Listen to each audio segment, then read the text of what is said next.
Hello students, welcome back to the channel of Skylight Educators and to the CUT Accountancy MCQ Practice Series 1.0 जिसमें हम लोग solve कर रहे हैं total 1000 MCQ questions.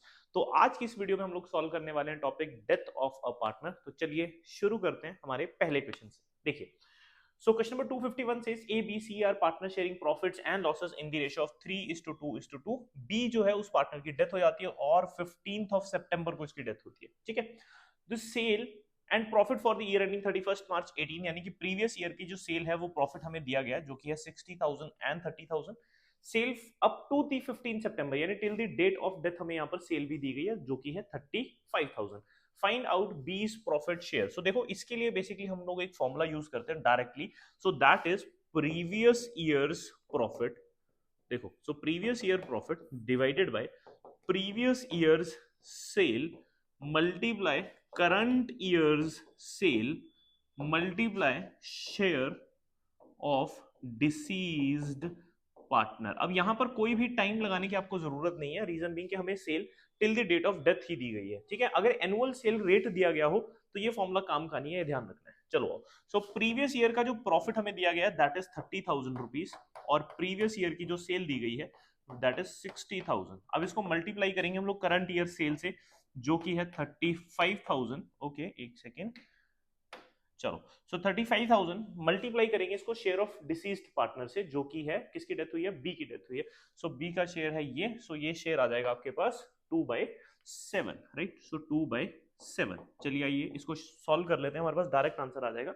ठीक है, सो ये हो गया आपके पास 17,500 मल्टीप्लाई बाय 235, 5,000 हमारे पास आंसर आ रहा है। सो आंसर इज ए पॉइंट। ठीक है, सो आंसर इज 5,000। ठीक है, सो बहुत आसान था ये फॉर्मूला, बस याद रख लो, आपके काम आएगा आगे भी। लेकिन ये तब काम आएगा जब आपके पास सेल्स की ग्रोथ रेट ना दिया हो और प्रॉफिट का ग्रोथ और डिक्लाइनिंग रेट ना दिया हो, उस केस में ये फॉर्मूला डायरेक्ट आप यूज कर सकते हैं। चलो आगे चलते हैं।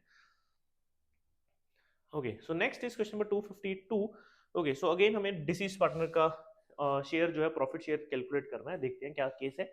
सो खुशी, नमिता एंड मानवी तीन पार्टनर्स हैं हमारे पास और इनकी प्रॉफिट शेयरिंग रेशो में दी गई है 5:3। आफ्टर दैट 30th जून को पहले पार्टनर की जो है वो डेथ हो जाती है। ठीक है, सो इसको भी सर्कल कर लेता हूं मैं, इसको भी सर्कल कर लेता हूं। The partnership deed provides that on the death of a partner her share of profit till the date of death was to be calculated on the basis of average profit of last 3 years less 10,000। So हमें पहले average profit calculate करना है और उसमें से 10,000 जो minus करना है। ये कंडीशन यहाँ पर दी गई है। ठीक है, सो यहाँ चेक कीजिए कि हमारे पास 3 years की जो प्रॉफिट और लॉसेज है वो यहाँ पर गिवन है। तो इनको पहले तो एक बार सम कर लेते हैं। देखिए, सो 120 लिख के कर देता हूँ मैं आपके लिए। सो 120 में से माइनस करेंगे यहाँ पे 50,000, रीजन बीइंग कि यहाँ पे लॉस है, और लास्ट में हम लोग प्लस करेंगे 1,70,000 एंड डिवाइड करेंगे इसको 3 से। ठीक है, सो ये आ जाएगा आपके पास 120, सो ये हो गया आपके पास 240। सो 2,40,000 डिवाइडेड बाय 3, सो आंसर आपके पास आ रहा है 80,000। सो 80,000 इज द एवरेज प्रॉफिट। अब इसमें से क्या माइनस करना है, हमें लास्ट में 10,000 माइनस करना है। ठीक है, सो आंसर इज 70,000। सो 70,000 के ऊपर हम लोग प्रॉफिट शेयर जो है वो कैलकुलेट करेंगे हमारे डिसीज्ड पार्टनर का। अब वो कैसे कैलकुलेट होगा, देखिए, सो 70,000 से मल्टीप्लाई करेंगे पहले तो उसका शेयर जो कि है 5/10। सो 5 डिवाइडेड बाय 10। आफ्टर दैट हम वो मल्टीप्लाई करेंगे टाइम पीरियड। सो देखिए, डेट ऑफ डेथ है 30th June. So April, May and June, so 3 months हुए। सो इसको करेंगे हम लोग 3/12। ठीक है, सो ये आपके पास हो जाएगा 1/4 ऑफ 5/10 जो कि है हाफ। सो ये 1/2 है। सो ये आ जाएगा आपके पास 35,000 एंड 35,000 को 4 से डिवाइड करेंगे, आपके पास आ जाएगा 8,000 समथिंग। सो ये आ रहा है 8,750 एंड 0। ठीक है, so this is the answer 8,750 check करते हैं हमारे पास। So D is the option. So answer is 8,750 for Khushi's share till the date of her death. चलिए आगे चलते हैं हम। ओके, सो नेक्स्ट हमारे पास केस आता है एबीसी पार्टनर है, सी जो है उसकी डेथ हो जाती है 18th दिसंबर को। बड़ी अब्रप्ट सी डेट है, डेज ना कैलकुलेट करने पड़े, आई होप। चलिए, so as per the agreement surviving partner A and B directed that accountant to prepare financial statement on 18th December. ये बहुत ही क्रिटिकल पॉइंट है। सो जिस दिन हमारे पार्टनर की डेथ हो रही है ना, उसी सेम डे पे फाइनेंशियल स्टेटमेंट भी प्रिपेयर हो रही है। ठीक है, अब ये कहता है प्रॉफिट जो है, share of profit of deceased partner calculated as rupees 12 lakh rupees, which was which amount will be debited to transfer सीज। ओके, सो हमें कैलकुलेशन कुछ नहीं करनी है यहाँ पे, ये कह रहा है सिर्फ और सिर्फ कि हम किस अकाउंट को डेबिट करेंगे। सो मैं यहाँ पे दो सिचुएशन आपको बता देता हूँ। एक होती है कि जब पार्टनर की डेथ हो जाए तो फाइनेंशियल स्टेटमेंट प्रिपेयर की जाती है, ठीक है, और दूसरी सिचुएशन है not prepared at the time of death, ठीक है। सो जब प्रिपेयर नहीं होती तब एंट्री होती है profit and loss suspense account के थ्रू, और जब प्रिपेयर हो जाती हैं तब एंट्री होती है profit and loss appropriation account के थ्रू। सो हमारे केस के अंदर फाइनेंशियल स्टेटमेंट प्रिपेयर हो चुकी हैं, so profit and loss appropriation account will be debited. ध्यान रखना, एंट्री बनेगी profit and loss appropriation account debit to all partners, A account, A का अकाउंट, बी का अकाउंट एंड सी का अकाउंट, राइट। क्रेडिट हो जाएंगे तीनों इनके प्रॉफिट शेयर में। अभी तो हमें सिर्फ एक का प्रॉफिट शेयर दिया है, अदरवाइज सबका आ जाता है। अगर बाई चांस हमारे पास फाइनेंशियल स्टेटमेंट प्रिपेयर ना की गई होती तो आंसर बन जाता profit and loss suspense account. तो ध्यान रखना है, डेथ पे अगर प्रिपेयर हो जाए फाइनेंशियल स्टेटमेंट तो प्रॉफिट एंड लॉस एप्रोप्रिएशन आता है। चलो आगे चलते हैं।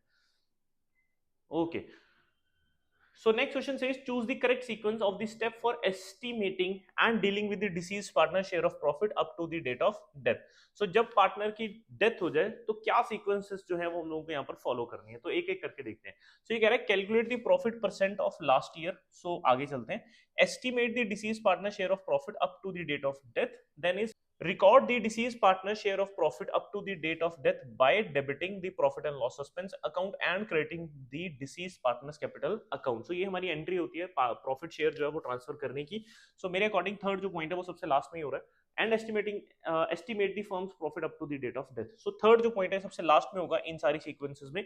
सो जस्ट पहले एक काम करते हैं, इन सीक्वेंसेस में ना थर्ड पॉइंट देखते हैं कहाँ कहाँ लास्ट में आ रहा है। अब देखिए यहाँ पे 1 और 4 है और यहाँ थर्ड है। सो आंसर जो है वो हमारा बी और डी में है, ये दोनों हमारे आंसर नहीं हो सकते क्योंकि लास्ट जो स्टेप है वो मुझे पता है इस सीक्वेंस के अंदर सबसे लास्ट स्टेप क्या हो सकता है, स्टेप नंबर 3 हो सकता है। तो ये दोनों हमारे आंसर है। अब आप चेक कीजिए क्या कोई और यहाँ पर मैच हो रहा है। सो ये देखिए, सो यहाँ पे 1 और 1 भी मैच हो रहा है ना। सो अगर थर्ड लास्ट है दोनों में तो 1 फर्स्ट है दोनों में, इट मींस कि पॉइंट नंबर 1 जो है ये सबसे पहले आएगा, ठीक है, पूरी सीक्वेंस के अंदर। तो ये कह रहा है calculate the profit percent of last year. So जो भी प्रॉफिट की परसेंटेज है लास्ट ईयर में सबसे पहले करेंगे। अब हमें ये देखना है इन दोनों पॉइंट में से पहले क्या होगा। तो एक बार इनको रीड करते हैं। ये कहते हैं estimate the firm's profit up to the date of death, कि पार्टनर की डेट ऑफ डेथ तक फर्म का प्रॉफिट देखिए पहले। फिर ये कह रहा है estimate the deceased partner share of profit up to the date of death. अब आपको पता है कि पार्टनर का शेयर निकलने से पहले किसका शेयर निकलेगा, पहले फर्म का प्रॉफिट शेयर निकलेगा up to the date of death. So जब फर्म का शेयर निकलेगा उससे हम लोग मल्टीप्लाई करेंगे डिसीज्ड पार्टनर का शेयर। तो पहले क्या होगा, पहले पॉइंट नंबर 4 होगा, राइट। सो पॉइंट नंबर 4 पहले कहां पे है, ये रहा। तो अब सीक्वेंस देखो क्या बनी। सबसे पहले पॉइंट नंबर 1 आया, यानी कि हमने कैलकुलेट किया profit percent of last year, कि लास्ट ईयर में क्या प्रॉफिट परसेंट चल रहा था। फिर करंट ईयर का प्रॉफिट निकाला till the date of death. Then हम लोगों ने क्या किया, हम लोगों ने एस्टिमेट किया डिसीज्ड पार्टनर का शेयर कितना है, और लास्ट में उसकी जर्नल एंट्री जो है वो रिकॉर्ड कर दी by transferring to the deceased partners capital account, उसको क्रेडिट कर दिया गया और प्रॉफिट एंड लॉस सस्पेंस को डेबिट कर दिया गया। So answer is option number B, ठीक है। सो इस तरीके से क्या कर सकते हो आप, जल्दी से जल्दी जो अपने आंसर है वो मतलब जो जल्दी से जल्दी सीक्वेंसेस जो है वो बना सकते हो, अगर आप कोई भी 2 पॉइंट जो है पहले मैच कर लो। चलो आगे चलते हैं।